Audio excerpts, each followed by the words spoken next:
Dangerously Close.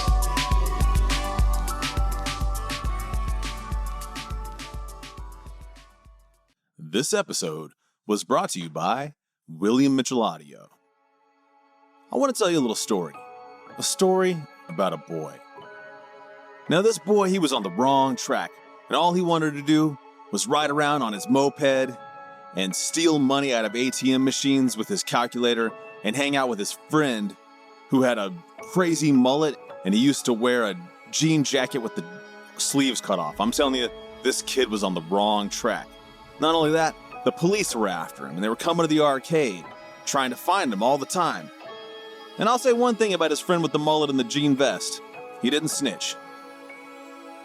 Anyway, thanks to William Mitchell Audio, this kid grew up to be the leader of the human resistance against the machines. After Skynet became conscious and Judgment Day happened, well, it looked like the humans weren't going to make it. But this boy, with the help of William Mitchell Audio, he took control and he led the humans almost to victory. But at the same time, simultaneously, 30 years in the past, he got a little help from another little friend named William Mitchell Audio, who helped him to destroy the liquid metal Terminator and end Judgment Day and therefore change the outcome of the future. And that little boy was me. Go to WilliamMitchellAudio.com. My guest today is Stephanie Czajkowski. She's currently Vulcan Lt on Star Trek PICARD. She is also best known for her roles as the bald badass alter ego Hammerhead on HBO Max's Doom Patrol and Stone Cold Killer Bex Dawson on the reboot of McGruber on NBC Peacock. Her guest starring role as Chyna on the NBC comedy Young Rock starring Dwayne Johnson and the Postmaster and 20th Century Studios feature film The Call of the Wild. I could go on and on and on with these roles, but I'm going to stop there and then say that she has also proven an inspiration and advocate for breast cancer awareness, having personally battled with not one, but 3 types of unrelated cancer. A cancer long hauler, she has endured through a thyroid removal, 6 chemo sessions, a double mastectomy, and 25 sessions of radiation for what she calls her cancer trifecta. To deal with a roller coaster reality, Czajkowski and her husband chronicled her health journey on their humorous yet honest podcast, ChemoSkinny, which they are turning into a movie. What's up, Stephanie? Yeah. Hey, Doug. I almost read your introduction all the way through, but then I said house instead of health. You know what? House is actually semi-appropriate because while I was going through chemo, while I was going through all these treatments, which was probably a really stupid idea, and now in retrospect probably was good because it probably kept our marriage together. We bought a house in Palm Springs because I was like, I don't know if I'm gonna, like, not to bring this down, and it's not down. I'm stable and healthy, and blah blah blah. But we were like renovating and getting a house ready in Palm Springs to do an Airbnb. But I was also in the back of my brain, like, if this goes wrong, I want to be sipping a margarita by a pool in Palm Springs next to aging drag queens and Canadians rather than in my controlled apartment in LA. Yeah. Keeping it real. Man, I was actually just reading your introduction, and I was just there was something, it's hard to not notice that you had major roles with DC, WWE, and Star Trek in a row. So I was just kind of curious, were you going for like a beloved franchise hat trick, or was that more just kind of an organic occurrence? Or it's like a comedy of errors a little bit. No, it was just a spoil of riches. Like, it was so weird because like the DC thing came, Doom Patrol came, and it came really synchronous. It was such synchronicity because it came when I was finishing up chemo, so I had no hair, and I had decided to get a bald headshot because I was like, I don't know, let's see what happens. And I end up going in for this role called Hammerhead, which I think, physically I would have gone in because of stature and whatnot, but I think it just helps solidify like me as that character.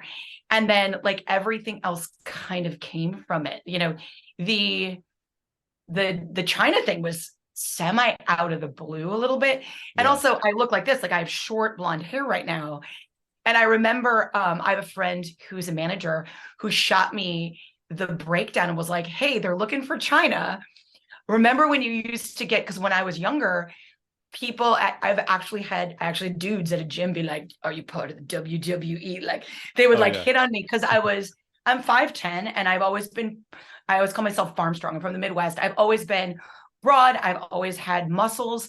And my choice, rather than trying to be Hollywood skinny, which is a non-starter for me in the sense of like, not to get all body imagey, but I'm like, I'm just not built that way. Like I am built of hardy farm stock. I am, Polish, Hungarian, German. Like put me in a field and I can go for days. I can pull shit for days, right?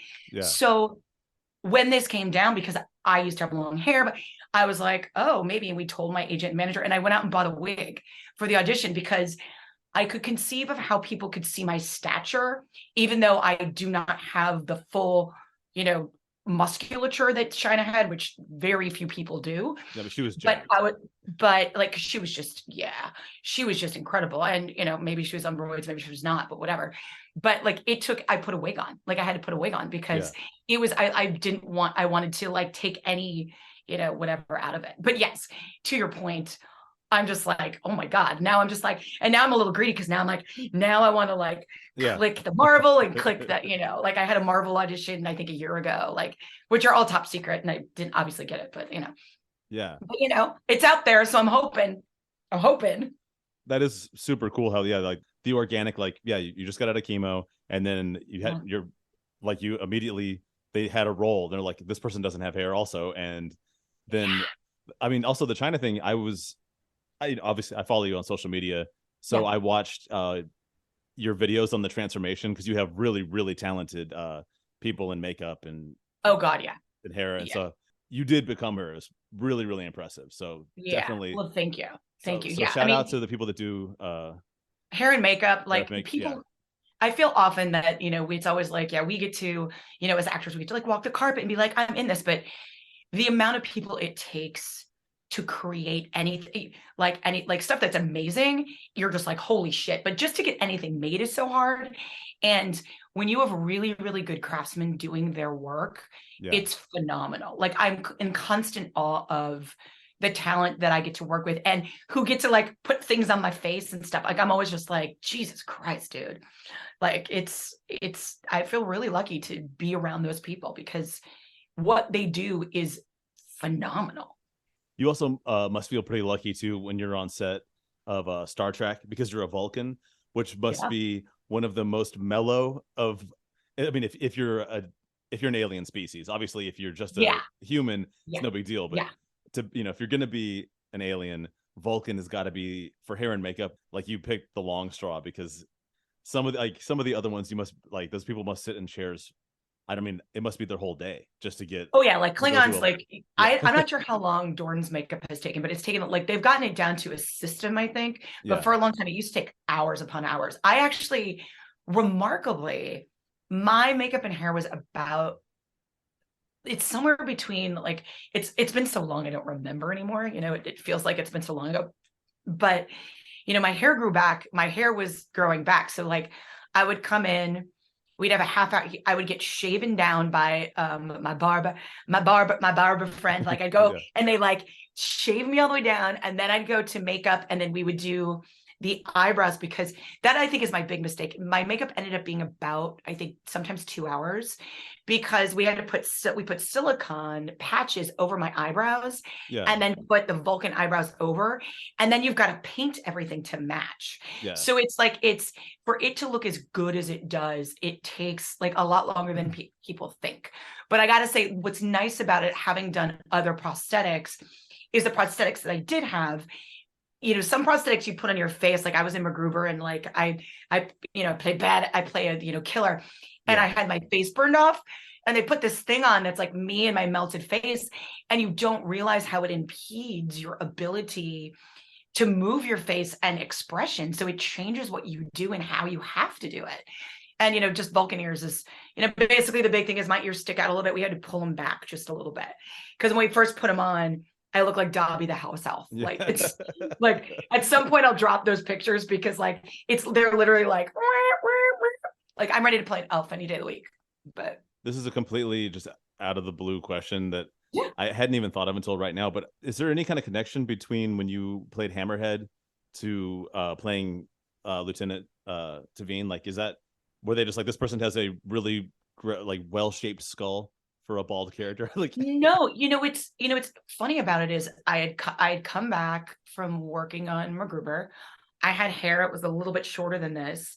And I had some auditions, and I had actually 2 auditions, and my agents had used the same picture. And I was kind of like, they were like, I wasn't sure that this was Picard. And there was another role that was really specific that I was like, I look very different without any hair. You really like me with hair. And at the time, it's part of the reason, it's how I kind of went blonde, but my hair was dark and I look really different when it's dark.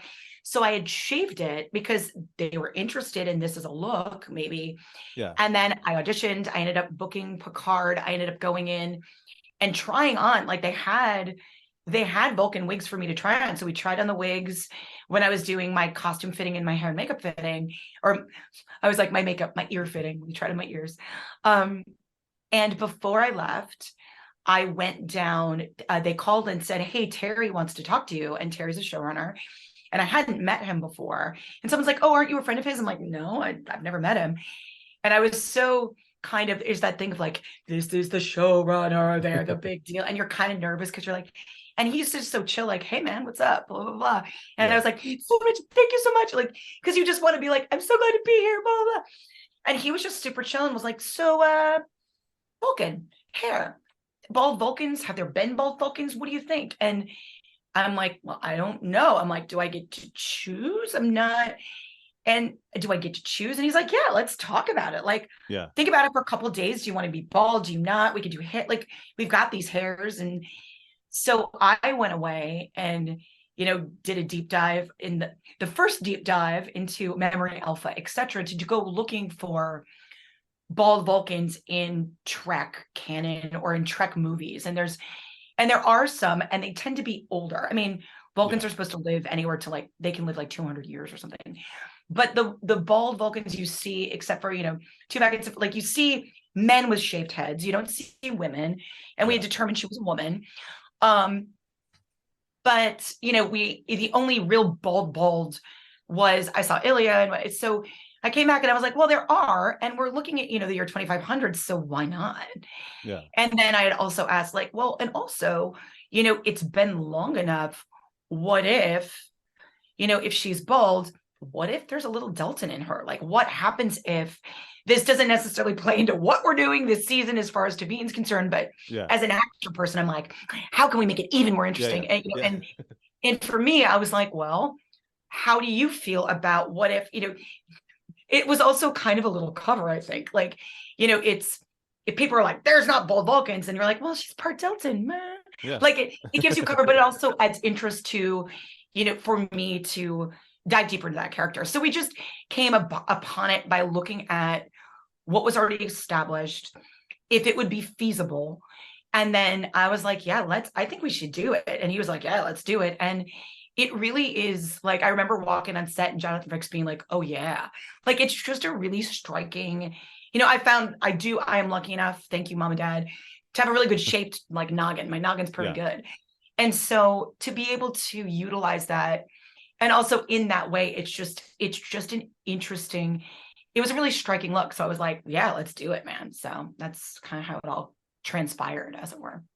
That's cool. So yeah, I had no idea that wasn't the character hadn't already been kind of set that way, and they were like, let's find someone who's gonna look good bald. There was just all right, that's cool as hell. Actually, you kind of touched on this just a moment ago, just talking about like Star Trek canon, and I did want to get into the fandoms of some of the roles we had just discussed, and I was thinking like DC, WWE, Star Trek, they all have really distinct fandoms, but obviously yes, they do.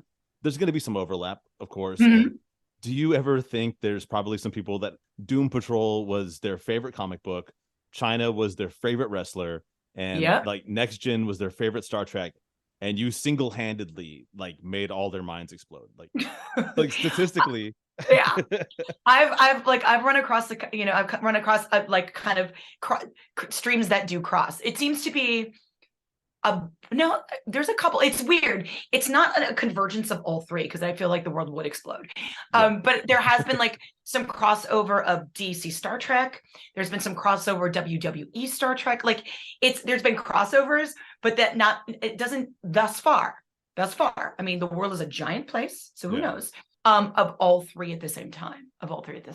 So it'll be interesting because each of them have their own, they are their own fandoms. They're very vocal. Like in a lot of ways, I was really not apprehensive, but I was really, really mindful when I rolled into playing Chyna or trying to embody her, that I tried to do her justice. And there was, the first thing I thought, because, Twitter can be a very, very brutal place. Oh, yeah.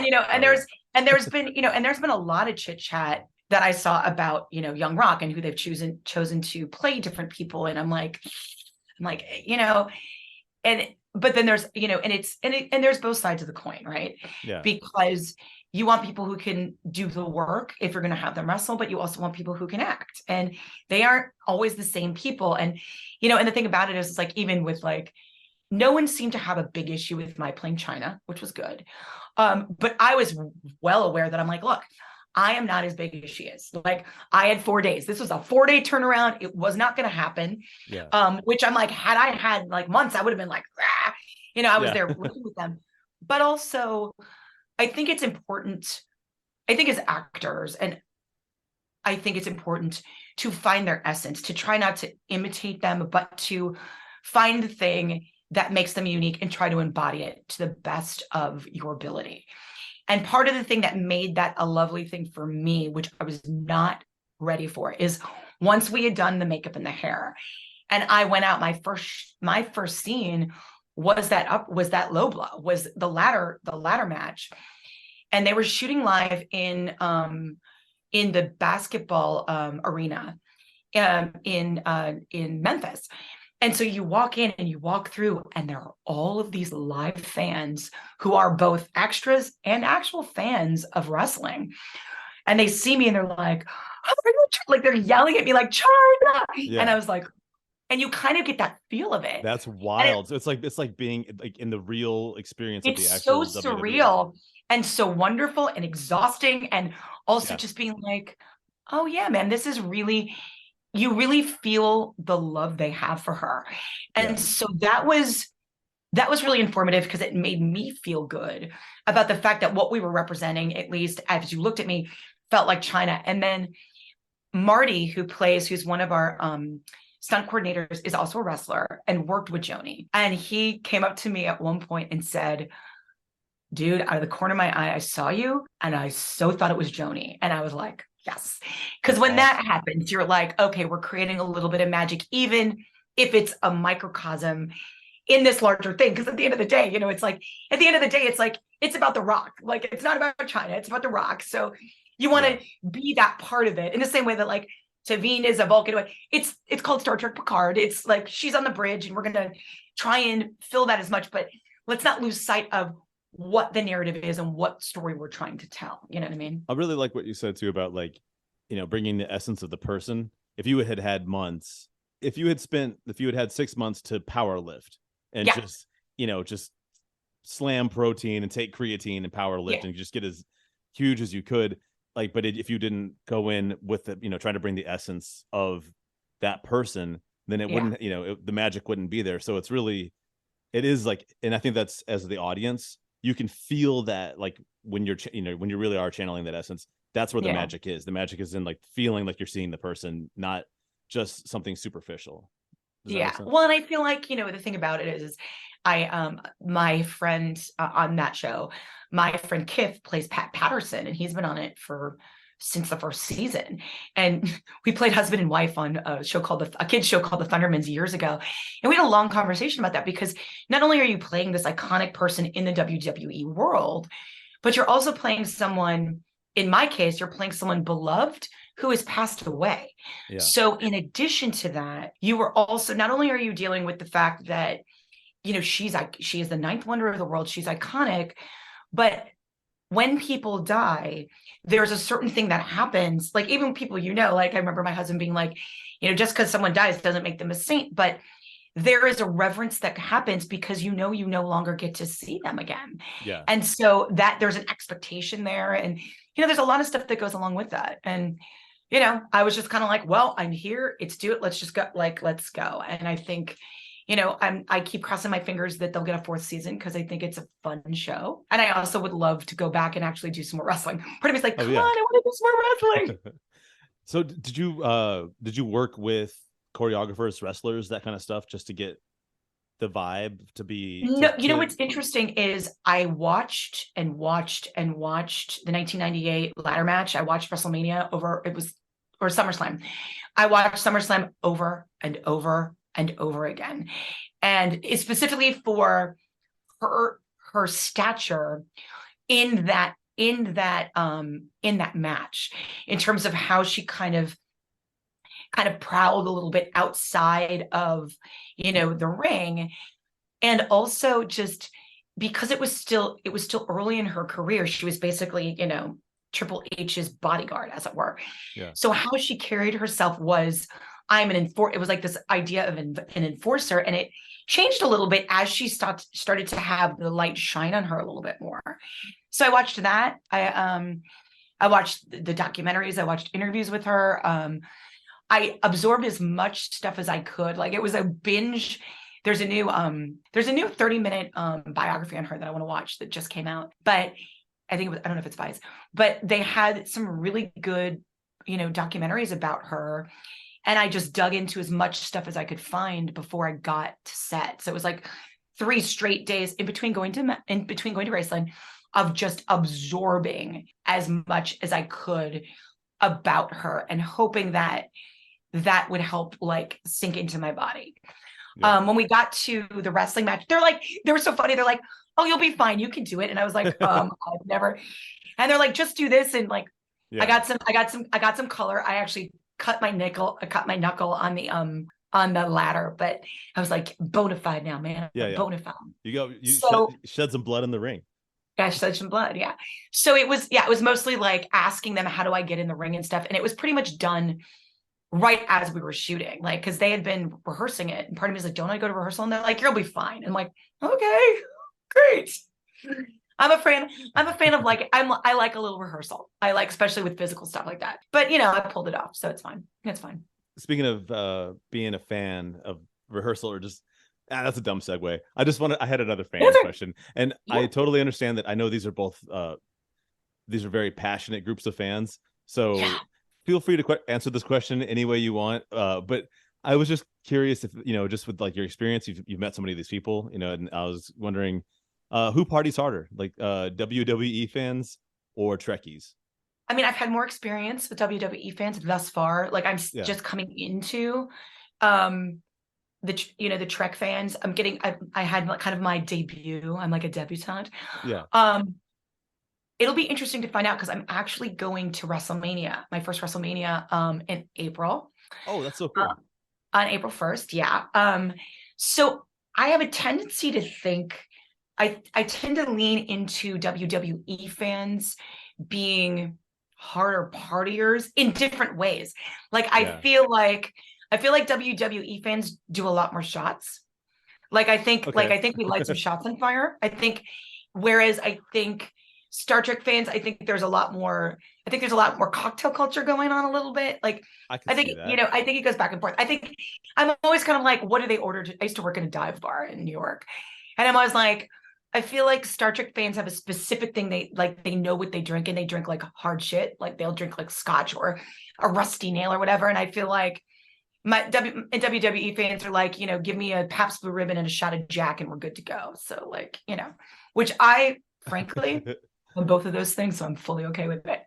I think people that are not sci-fi fans that, you know, wouldn't traditionally go to a sci-fi convention of some sort, or a Star Trek convention or Dragon Con, any of these kind of things, I think oftentimes would be very surprised at the party culture and the level of it, though, because Oh, I'm there sure. are definitely the Trekkies are throwing down. And you can go to some of these things where it's like, a lot of times when it's like an entire hotel that's been rented out, and there's like a keg party on every floor. So well, it's like the tales of the Munchkin, like it's the tale of like everyone from Munchkin Land, all like when they were shooting, there's this infamous tale about when they were shooting Wizard of Oz, because Munchkin Land, there had never been so many smaller people together, like and it was the first time there were that many people together.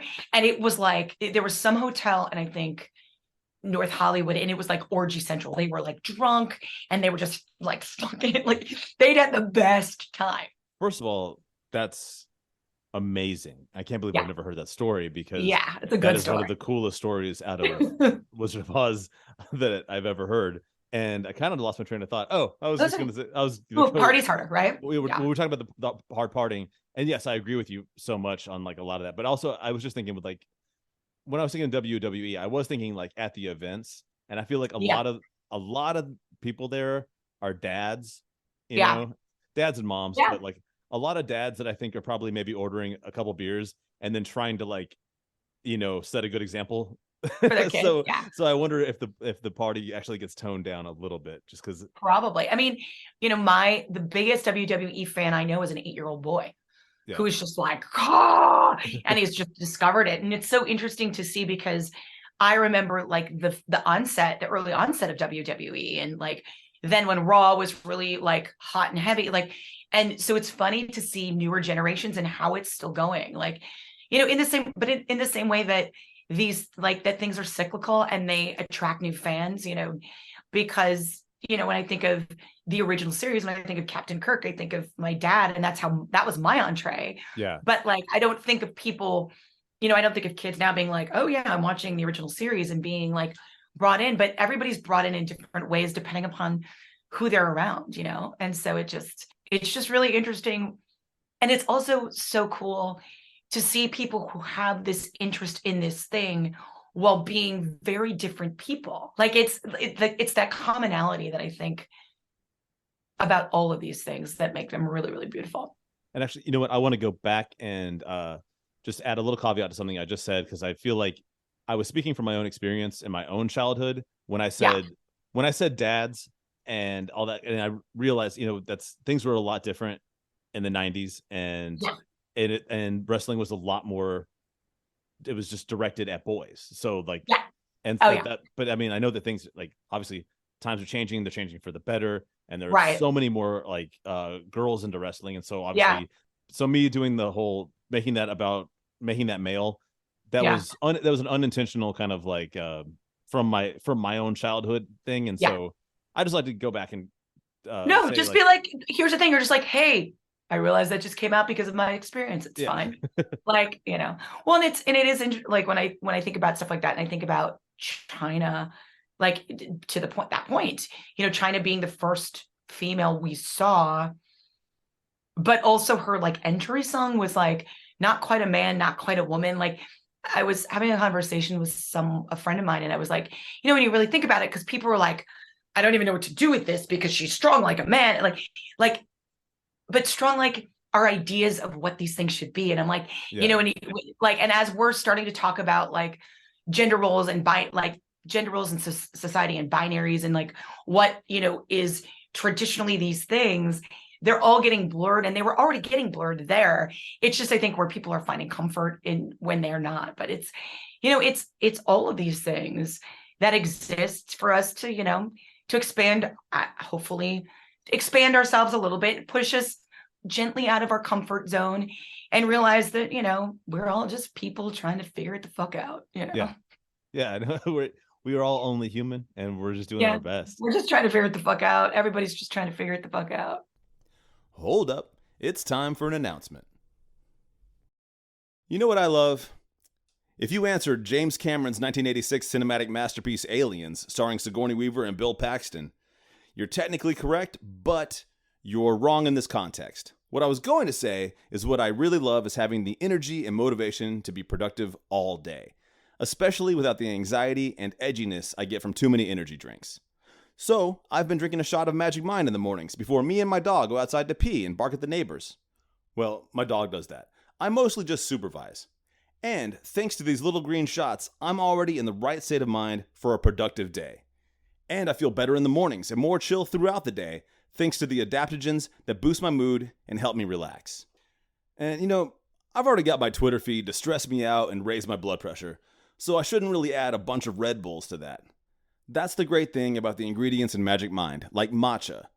Matcha contains way less caffeine than coffee and also contains additional compounds called catechins that extend the benefits of caffeine by slowing your body's ability to absorb it, as well as a compound called L-theanine that reduces stress. It also has one of my favorite nootropics, lion's mane mushrooms, which reduces anxiety and inflammation while also supporting cognition by preventing neural degeneration and stimulating neural regeneration. And cordyceps mushrooms, an adaptogen that reduces inflammation, strengthens your immune system, and supports higher energy levels and physical endurance by ramping up the production of ADP in your mitochondria. So I totally recommend you go to magicmind.co/myviewsaremyown and get up to 56% off your order using promo code MYVIEWS. And I'm not saying there's not a time and place for Red Bull. If I'm ever at a bar in New Jersey and DJ Pauly D from Jersey Shore walks up and offers to buy me a vodka Red Bull or a Jaeger bomb, of course I'm going to accept. I know how to act in polite society. So anyway, that's magicmind.co/myviewsaremyown, promo code MYVIEWS. And now back to the interview. Speaking of, too, you were saying like your dad, was he kind of got you into Star Trek when you were a kid? You said, my dad was a fan of the original series, and like as the story goes, it's actually what I told Terry when I first saw him is my dad he went to night school. He was getting his college degree in night school, and he used to watch the syndication on weekends of Star Trek. He would do his homework. He was in mechanical engineering. He'd do his homework on this green sofa in our living room. And I just remember my brother and I playing, like sitting and watching it with him. And then later, him taking us to the movies. Like I'm pretty sure it was one of the first movies I went to see. I mean, I don't remember in a theater. Yeah. Like I remember him bringing us in, but we were so young that, it was like 3, 4, like when it opened. And I remember my brother like walking around in diapers, like up and down, and he had to catch him because but yeah, like it was that. And then he was also a TNG fan. He was a huge Worf fan. He loved the Klingons, and he loved Worf. He loved Michael Dorn. I have this infamous story. My father passed away in 2017. And a couple of years before that, I had started doing what everyone apparently on TikTok is doing now. And I was thrifting. I was flipping thrift stuff from the thrift store. Yeah. And he would come to visit, and we would go on bike rides or whatever. And he always was amazed that I could find stuff and then resell it and make more money, because it kind of blew his mind. Like, why would someone pay more money? And I'm like, okay, whatever. Yeah. And I took him to this Goodwill. It was an outlet. And so like Goodwill is not a non-for-profit. And basically if stuff doesn't sell, they end up taking it to these outlets where you can buy it by the pound. You just scoop it up and you weigh it. Oh yeah. So I brought him to this store. He's going through and he's looking through it. He's like a 6'3", and he's like 250 pounds, like stocky, like I said, stocky Midwestern guy, big belly. And he finds in this bin a large, a Stanley Czajkowski size linen Emporio Armani jacket. Yeah. And I was like, dude, it's Emporio Armani, put it on. And he put it on and it fit him perfectly, but it had this stain on the sleeve. He's like, well, I don't know. And I was like, Dad, it's going to cost you like $2.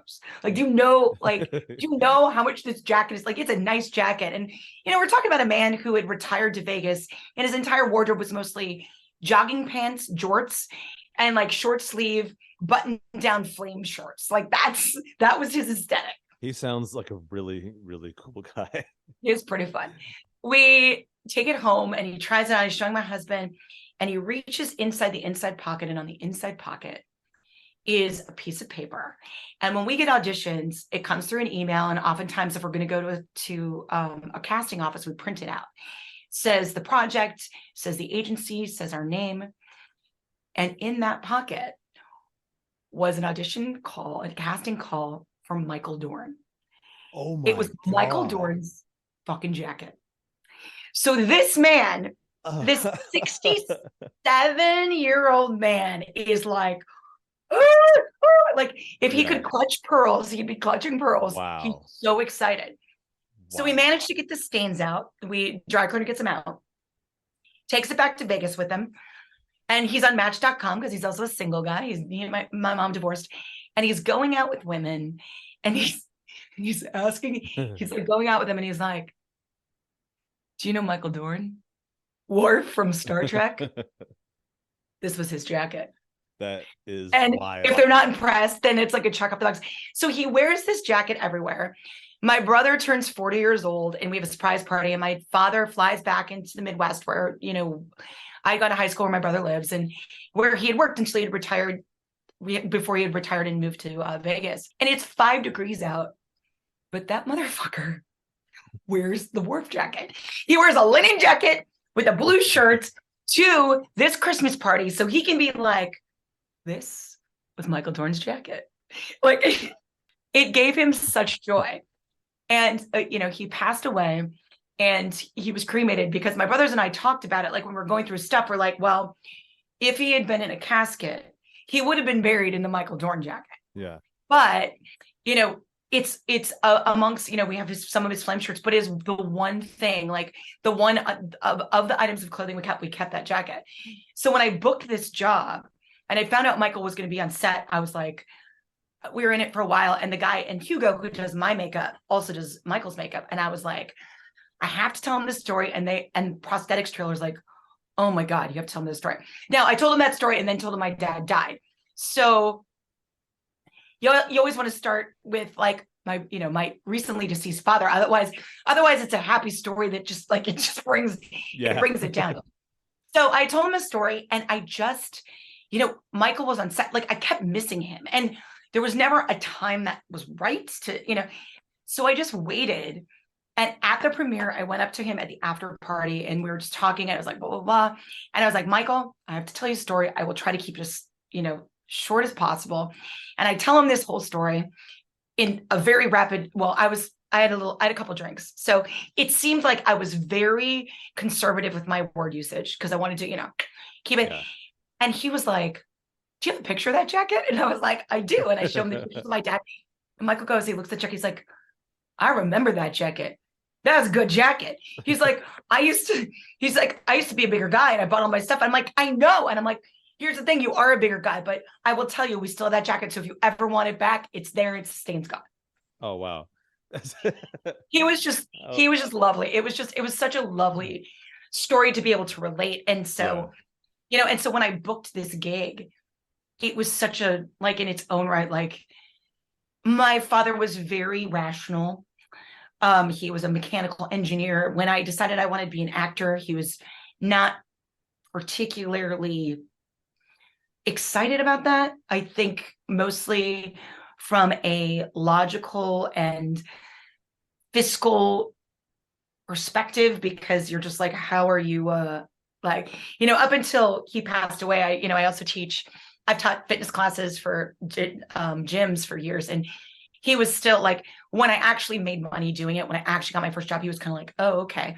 But he'd always be like, don't you want to be a manager at the gym? Like, it was so important to him that, that my life and my job had security, whatever that meant to him. Yeah. And so I think he would have been pretty thrilled to see this happen. So one might say a Vulcan sensibility. very much. It's very like, the thing about as you step away from things, and especially in this this onslaught I've said of like this weirdness of like, the hat trick, the triple, is all of these jobs have come.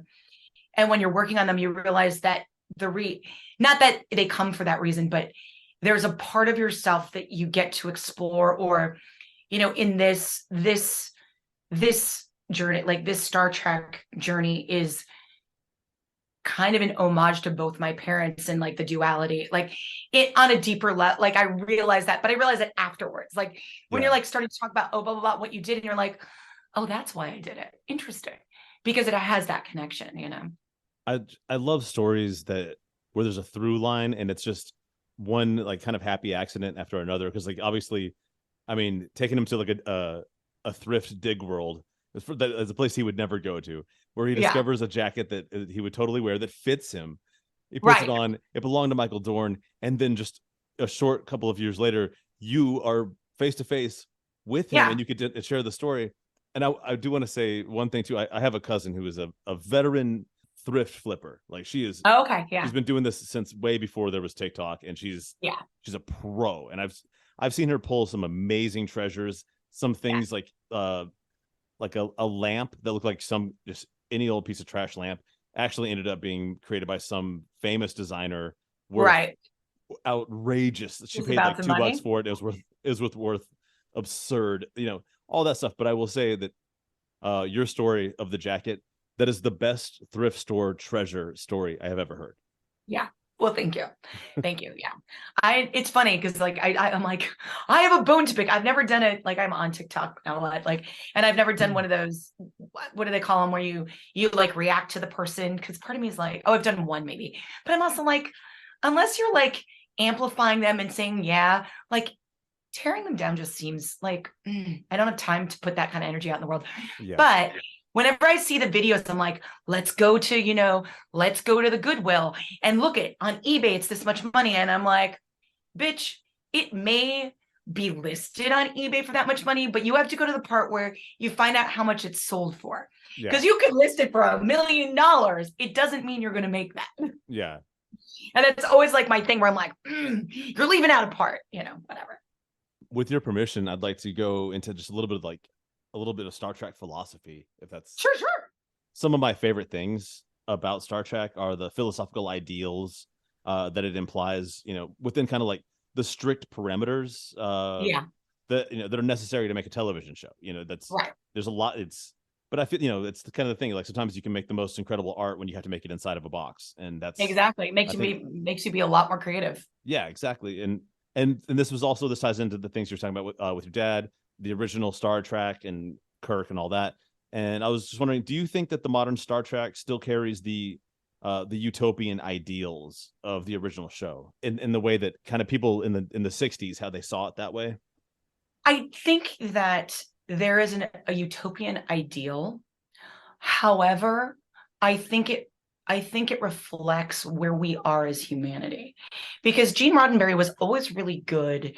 You know, when we look at, you know, the history of Vulcans and, you know, why they're keeping everything in, because they almost destroyed one another because they were so fiery and angry. Right. Yeah. And then you look at the Deltans, who are very, you know, sensual, like, and they kind of break down into like classic, like, these are feminine traits, these are masculine, like, but it explores all these traits and how we interact with people who are different than ourselves. And I also think at that point in history, we were looking, and he was looking to create something that reflected how we could come together. Because if I'm not mistaken, historically, like, we had been through, was it Vietnam? Like, were we through Vietnam? Or we were still in Vietnam. We were still in Vietnam? When Star Trek first started, Vietnam was still going, yeah. Okay. But because I've read different things of like, well, Gene thought this, but I think everybody changes as they go. So my historical reference is wrong. Sorry about that. But I think modern Trek, and also it depends on who it's coming from, right? Yeah. Because I don't want to disparage anything that's happening, because like the recent cancellation of Discovery, I watched a little bit of Discovery. It wasn't my show per se, but I know a lot of people who loved that. You got to see a very, very diverse crew in a way that you didn't see them before. And it's brought people in who weren't into Trek. Yeah. Now you also see people who are like, that's not what Trek's supposed to be. And I kind of look at it from the standpoint that, and I think it's illustrated in this season. And I feel like, oh my God, she's just, you know, going out and talking about how much she loves this. And it's not true. She's just in it. And that's not wrong. Like, and that's actually wrong, because I do have a very, very deep appreciation and love for this particular season with this particular cast, because there is a little bit more conflict than we used to see in Roddenberry's Star Trek. Like, it was kind of like, oh, we do this and everything's fine. Yeah. And you see conflict between people. And I think if we're going to reflect humanity, which is what Gene always did, or was trying to do on a larger scale, instead of doing it from a place where you're trying to bright light it, or where you're trying to, you know, kind of happy or positive, kind of happy wash it. That's a terrible way of saying that. No, but that makes sense to me. You know, it's, if you get into the meat of it and you start to talk a little bit more about, or illustrate a little bit more, I guess, how the sausage is made, as it were. Yeah. If we're starting to talk to these things that affect people in the same way, I think that's still in the same aim as he set out to have, that kind of utopia, because I think everything is based on finding balance, happiness, and love, right? And I think that in doing that, you serve your viewers, you serve story by allowing people to be vulnerable, allowing them to be a little messy, because the world's a little messy. And I feel like, especially as social media has expanded, as we see more of the world in an instantaneous way, yeah, that to try to hold to what was done in the 60s would read false. I think it's when it comes to film and television, why it's really hard to do, why we're not seeing as many sitcoms in the same way, because things need to change a little bit, because we change, because we evolve. Yeah. So I think we're trying to evolve. I think Star Trek is trying to evolve with people, but also I don't know if, I think in certain respects, it's kind of trying to find out where that balance is a little bit. Yeah. Because like, I feel like there's some treks that got really dark. Like, I love what Strange New Worlds is just doing, like, you know, in kind of being kind of retro and embracing it, but also adding some new stuff in there. You know, so I think there's room in lots of places. And I think the aim is always what he had envisioned, because at the end of the day, Roddenberry's get to be like, nope, sorry. Like, they get to sign off, right? Yeah. So you try to do what you can with what you have, and also in a way to affect the most people. And so I think that yes, we are trying, I think Trek is trying to do what it's always done, but it may not resonate with people in the same way. And it also may be trying to find where that lives in, you know, 2022, the world. And that's a very different place than, you know, the 60s and what we could be exposed to all at one time. Actually, that's exactly what I wanted to ask you next, was when I was kind of getting prepared to talk to you about this and so much Star Trek stuff, I just went back and just read some of the things that Gene Roddenberry had written about his philosophy, or what he thought Star Trek had contributed to the world. And these are all, so I pulled just a couple quotes out. Sure. And I have my own interpretations of them. And of course. I thought, but they're old quotes. These are the things he's talking about. He's talking about the original Star Trek and what that meant back then. And there's been so much that has changed. Obviously, right. The Next Generation in the 90s, and all, you know, and now Picard when it's 2023. 2022. Or 2023, yeah. Yeah. And so but if you don't mind, like, I was just thought maybe I could read dish it, let's go. And then you could just tell me like your take on it and how you think that applies to the modern world, and if Gene Roddenberry's, like, some of his utopian, if some of it still rings true, is I guess what what you think he might mean. Well, here's the first one that I had pulled out, and he wrote that Star Trek was an attempt to say that humanity will reach maturity and wisdom on the day that it begins not just to tolerate, but to take a special delight in differences in ideas and differences in life forms. To me, the first thing that resonated for me was just thinking about people treating other life forms on this planet with the amount of respect they deserve. And I think that he's absolutely right in that, because as we're starting to see, and as we're starting to see how fractured people are when it comes to things that, in my estimation, just don't fucking matter, dude. Yeah. But is also it's people trying to find stability and sense in a world that doesn't make sense. So I understand it because there's such a deep fear there. And I think what the pandemic did in particular is it threw everybody off their axis, because suddenly you're like, wait a minute, I have no control. And everybody wants a sense of control over their life.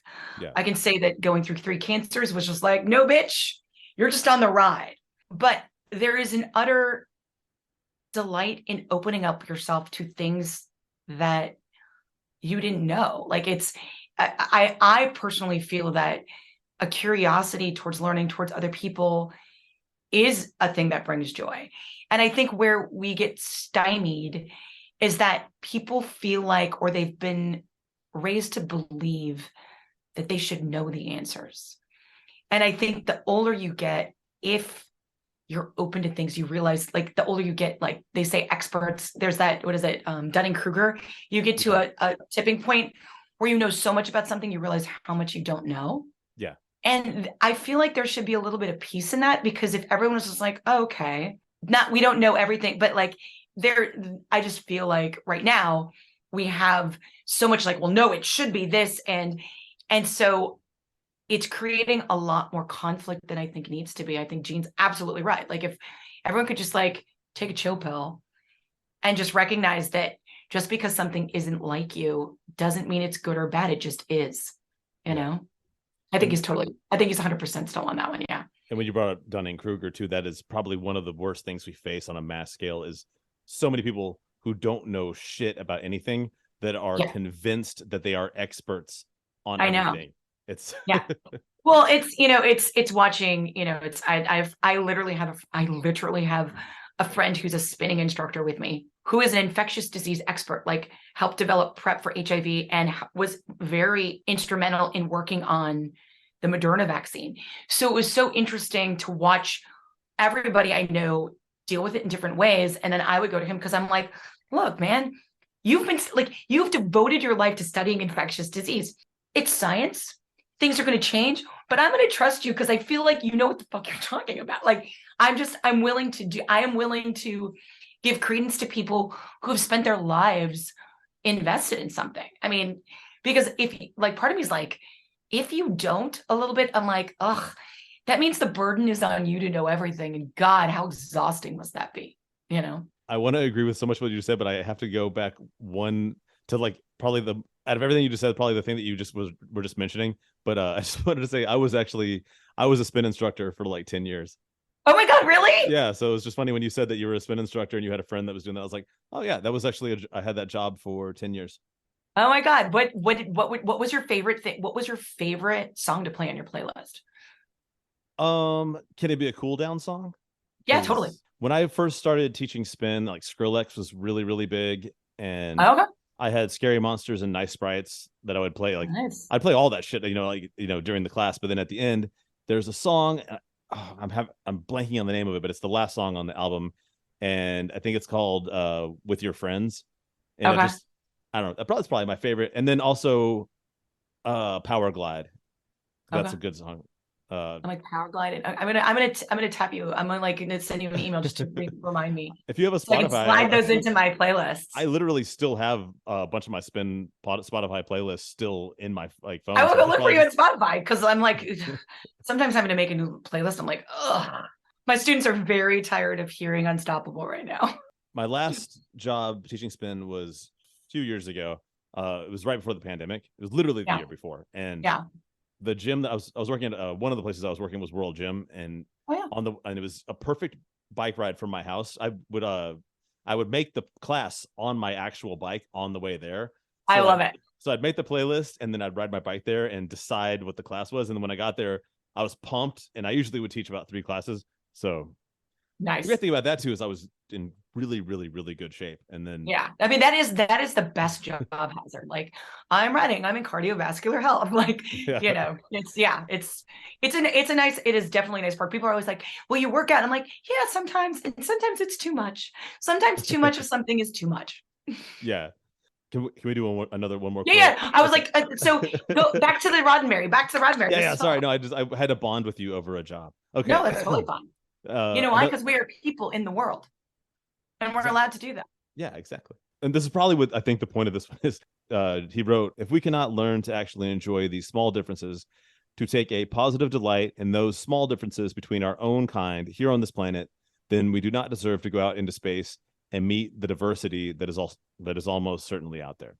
It does ring pretty true. But I mean, we're going to do that anyway. It's going to see, the thing about it is I agree with that.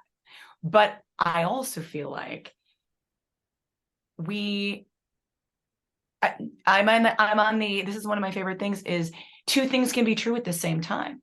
Yeah. Like, I think he's absolutely right. But I also think right now we have people like Jeff Bezos, like trying to go to space to go meet aliens, and like, and that's me being, judgy over the fact that Jeff Bezos could change everyone's fucking life, like many people's fucking lives, with the simplest of actions, which, as someone who doesn't have that kind of funding, like, I'm always just like, why would you not do that? Like, part of me is like, why would you not do that, man? Like, why would you not just like, because if you have the capacity to do that, but that, everybody's different. So I think it's both true and not true, because it can be, oh, this is a fully different species, so we should treat them with blah, blah, blah, because they're fully different, while at the same time, ignoring like our neighbors. So it's, Yeah. First of all, I agree with you 100% on Jeff Bezos, or the guy that owns Virgin. I can never remember his name, but also Richard Branson. Yeah, but Elon gets a lot of protection from his fans, but I feel like he's such a prime example of this, because he wants to go to Mars, he wants to do all this stuff, but at the same time he's here on Earth, and in a lot of ways he's really propping up these people that would dismiss everyone else and and say, hey, you're woke and therefore you're not valid, and it's the thing is, like, do you want to travel the stars, or do you want to sit here and argue and be into do this racism and fascism and this bullshit? Yeah. So I feel like he's a great example of, like, why don't you just pick one? Yeah. Well, I think there comes a point, like there was a podcast, I think it was I'm trying to remember which one it was. Was it The Human Brain or something? There's a podcast I heard years ago about, and they interviewed somebody who was a money manager, a personal money manager for the uber wealthy. And they were talking about why the uber wealthy think they're so different than everybody else. And like, just like the psychology of what they had to do to be that assistant and be there. And there is a sense of them. And like, there is a sense, apparently, that like those people don't exist. The world I live in is the world that is made up of all these people. And it's all about competing with that. And that's such an interesting, like, I'm like, how do you are you born into that? Is like, does wealth give you that? I mean, I think a lot of things give you that, because like, it's easy to, I can say, like, I was talking to a friend of mine from high school, and I was like, it's been really interesting to talk to people on podcasts and be interviewed and walk the red carpet. This is kind of my first experience in doing that, and how, it's so nice to have people tell you they really like you, but how easy it is to fall into that being your reality the more it's there. You know what I mean? And so I wonder what makes people that way a little bit, Yeah. I guess like, I mean, there's probably a certain isolation that comes with being that incredibly rich. Yeah. You're just separated from everyone. You're not around normal people anymore. And then you start to think that you're superior because the money because you can buy anything. And right. Well, and then people aren't going to argue with you because you can pay them, and you can, like, it's that thing of, who are the people telling you no? Is anybody telling you no? And probably not, because you don't need to hear no. I guess in Elon's case, I did like the fact that he bought Twitter and then in real time allowed basically the entire public to let them know what they thought about him. Yeah, exactly. Right. So I've never seen anything quite like that. So okay, just huge turn from Star Trek. As much as I would love to, I just want to ask, this is just about your podcast, ChemoSkinny. And just that I said early in the beginning in your introduction that you're turning into a movie. And I was just wondering if you could tell me a little bit about how that project got started, and just like, you know, the journey you got to get to right here, maybe like kind of what your vision is for the film. So I know that's like 3 questions in one. Yeah, no, it's okay. So the kind of truncated version of how the podcast existed, the easy answer is COVID. No, we had gone through this. I had gone through this onslaught from 2018 to 2019, where I got 3 different cancers, like one after the other after the other. Yeah. And we caught them early. Thankfully, I had, you know, I had very good insurance. Like I was very, very fortunate in the amount of privilege I was in order to be treated in the way I was and how fast we dealt with everything.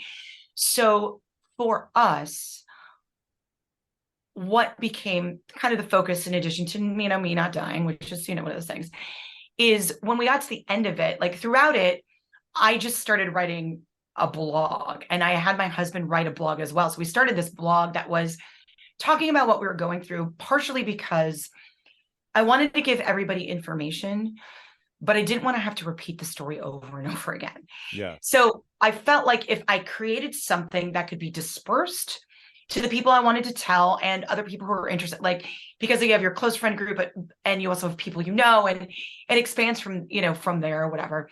I just felt like being open about it would make life a little bit easier in terms of what I had to carry. But also I found that because of where I'd come from, my dad had died the year before, my uncle had died, a good friend had died. Like it was death, death, death, and then an onslaught of cancer. Yeah. So my life was like kind of like emotionally. And I was like, all right, well, this will give me an outlet because there's a chance I'll never work and I need something to invest this in. So we did that. And the response to it was really positive in the sense that my husband calls me the cancer whisperer. Like people who had already gone through it would come up to me and be like, I know what you're talking about. I've never told anybody, because it's something that is a weird thing to tell people because it triggers them. It makes them feel strange. You don't want people thinking of you as being less than what you are. They don't, you know, there are all these things that go along with it. Right. And so when the pandemic happened, because we were already through the treatment part of it, and we were basically in remission, like we're on drugs and like you are basically seeing if something pops up again. So you're kind of in a weird holding pattern, but everything's mostly done. We had the opportunity to step back a little bit and look at like specifically the breast cancer journey, as it were.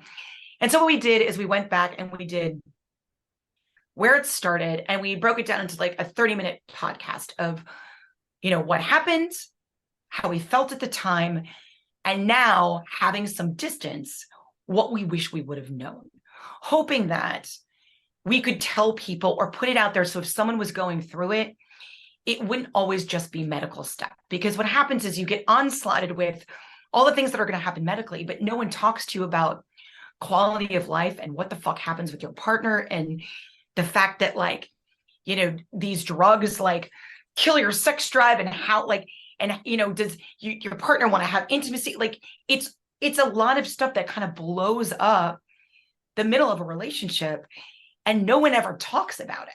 Yeah. So while we were going through it, my husband is a writer, and he is a comedy writer, generally dark comedy. And his way of dealing with it was to do a pilot for like a series, for a very short, like single camera, like limited run series, talking about this group of friends and the shit and basically the bomb that gets thrown in the center of it, which happens to be the cancer.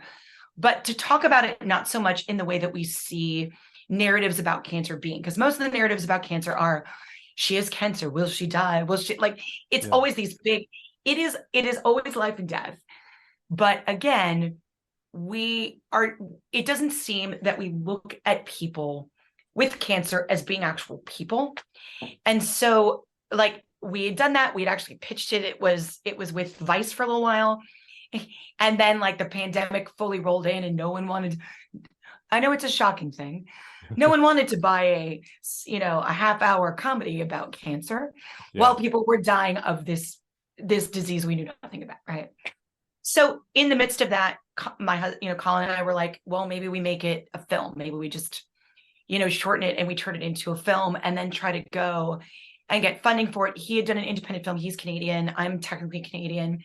You can get money through there. So we started that process. We have some producers. And so basically it is that story. It's about, a couple who are kind of have been together for a while. They're going through normal stuff.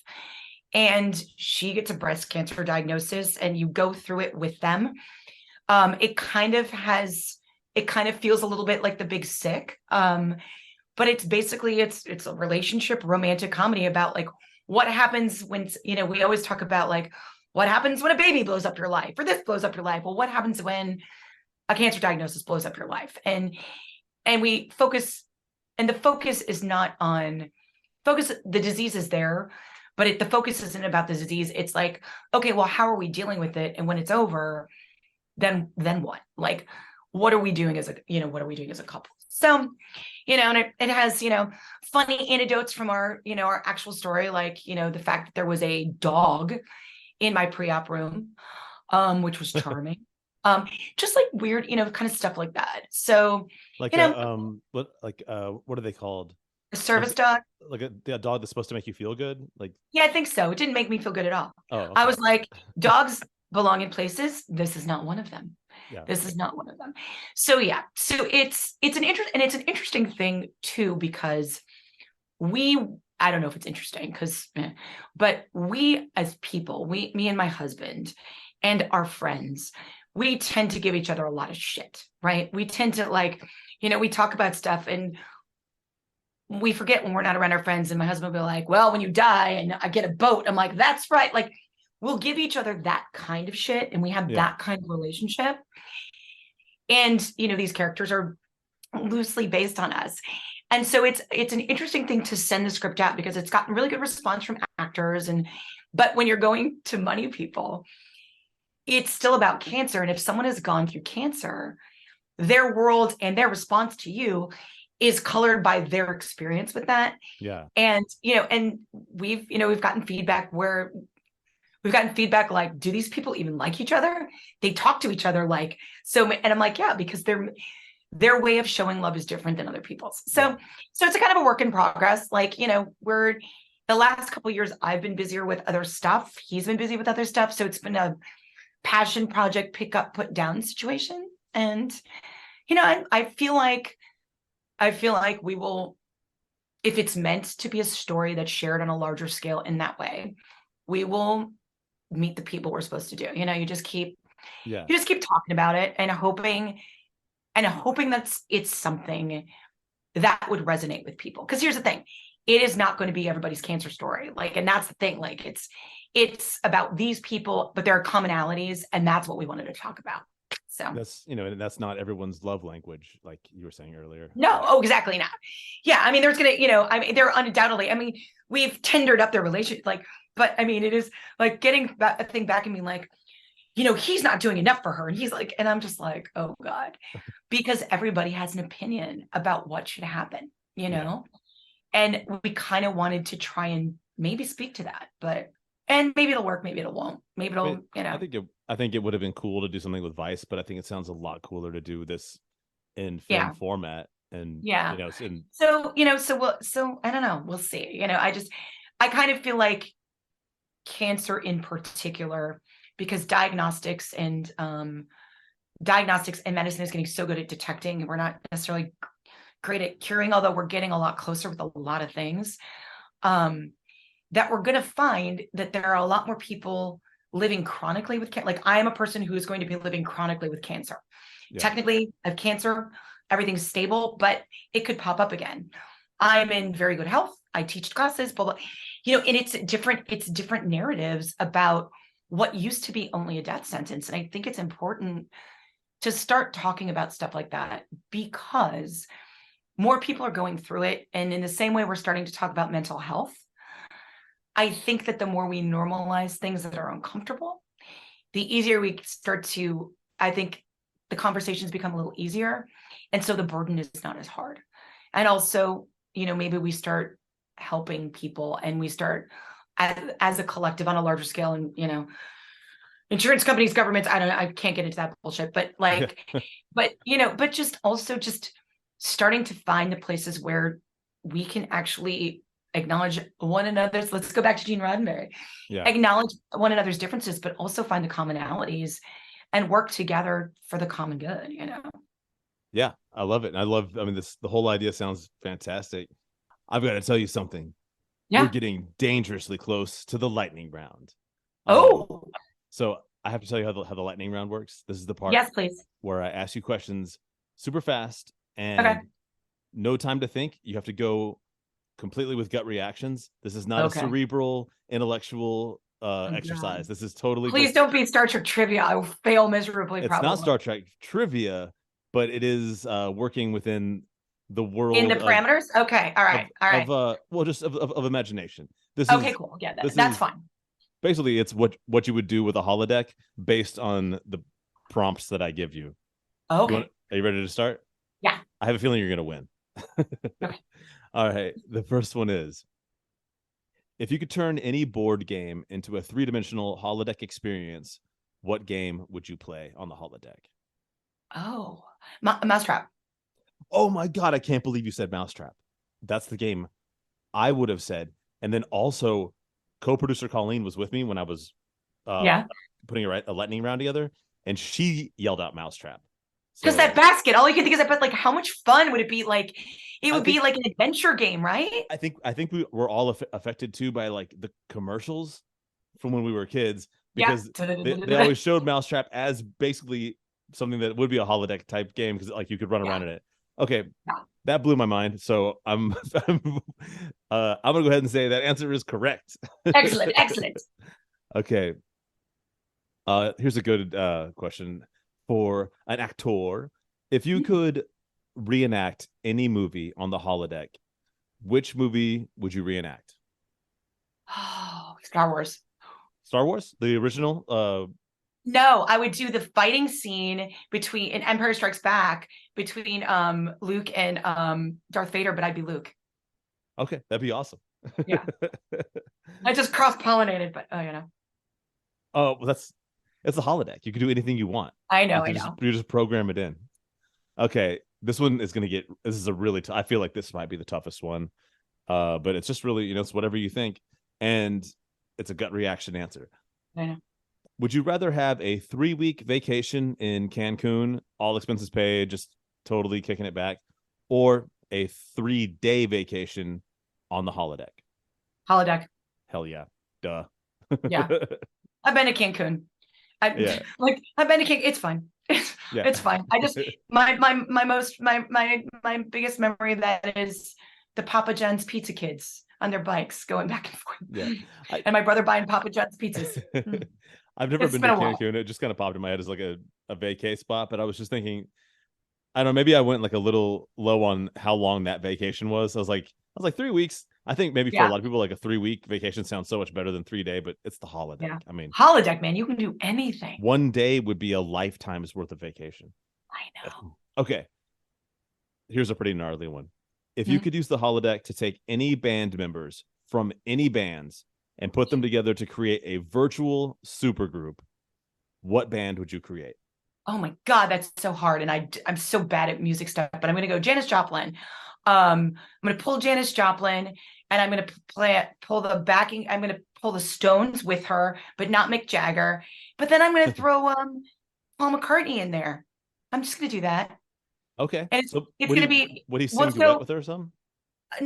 Well, I think that I have the Stones and I have Paul McCartney, right? So they'll do duets. I think they're gonna trade on and off. Actually, trade on and off. Okay, so you'd have Keith Richards, Janis Joplin, Paul McCartney, and I cannot think of the name of the drummer of the Rolling Stones. I know, me neither. I'm like, sorry, dude, if you're listening. Okay. Yeah, I know.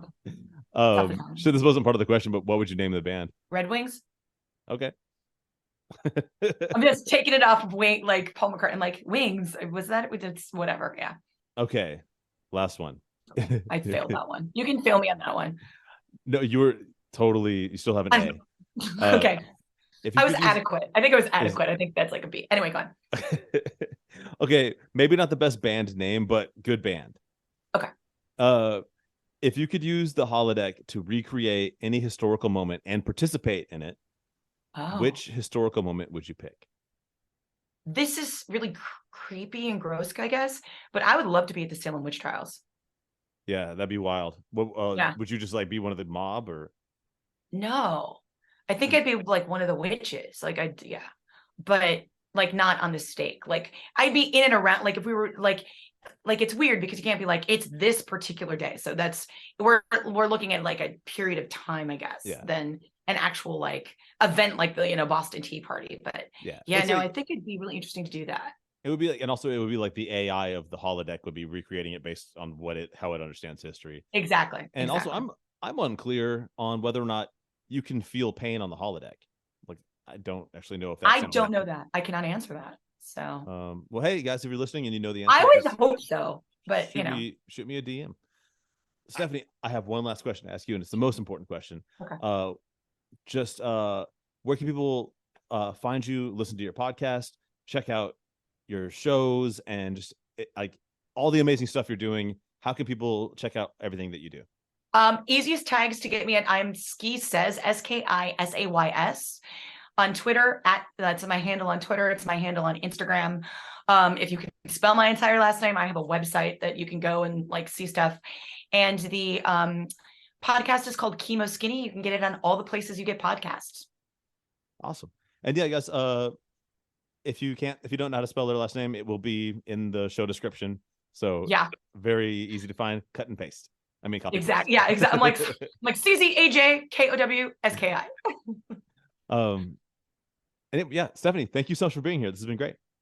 Thanks for having me, Doug. I really appreciate it. It was what a fun way to spend a couple hours in the afternoon. Thank you. Thank you.